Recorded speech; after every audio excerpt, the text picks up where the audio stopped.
हरिद्वार में माता सारथल देवी की सालाना यात्रा का आगाज हुआ।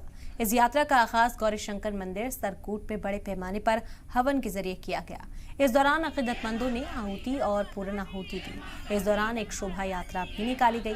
ये शोभा यात्रा गौरी शंकर मंदिर से शुरू हुई और चारी मुबारक समेत कई मकामात से गुजरी। इस यात्रा में हजारों की तादाद में मर्दों खवातीन ने शिरकत की। इस दौरान मजहबी नारे लगाए गए और रिवायती ड्रम भी बजाए गए। मकामी लोगों ने कई मकामात पर इस यात्रा का इस्तकबाल भी किया। यात्रा के लिए जिला इंतजामिया ने बड़े पैमाने पर इंतजामात किए थे। यात्रा के लिए सिक्योरिटी, पीने का पानी, बिजली, ट्रांसपोर्ट और दीगर जरूरी इंतजामात किए गए थे ताकि यात्रा में शामिल लोगों को किसी भी तरह की परेशानी का सामना न करना पड़े।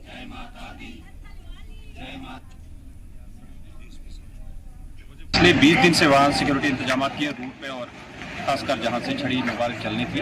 तो आज 26 तारीख को ये मेज़ जो यहाँ से सरकूट टेंपल से चली है, अब ये सप्त मात्रा के दरबार में इवनिंग में पहुँच जाएगी।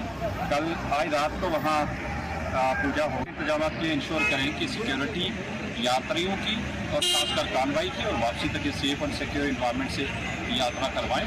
और मुझे यकीन है कि अच्छे तरीके से हो जाएगी। आज मौसम ने भी साथ दिया है और बहुत अच्छे तरीके से इवेंट 80% कंक्लूड।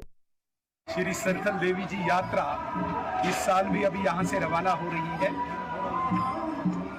वर्षों से ये परंपरा किश्तवाड़ में चली आ रही है। श्री रूप में यहाँ से जाते हैं और वहाँ पर किश्तवाड़ तथा विश्व कल्याण के लिए प्रार्थना करते हैं।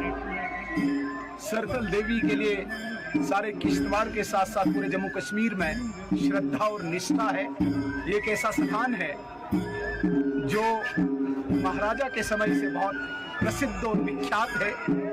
महाराजा के समय से ये यात्रा चली आ रही है और आज भी ये पावन यात्रा यहाँ से अभी रवाना हो रही है। कल सरथल देवी के इस पावन पवित्र स्थान पर हवन होगा, कीर्तन होगा और विश्व कल्याण के लिए वहाँ पे प्रार्थना होगी।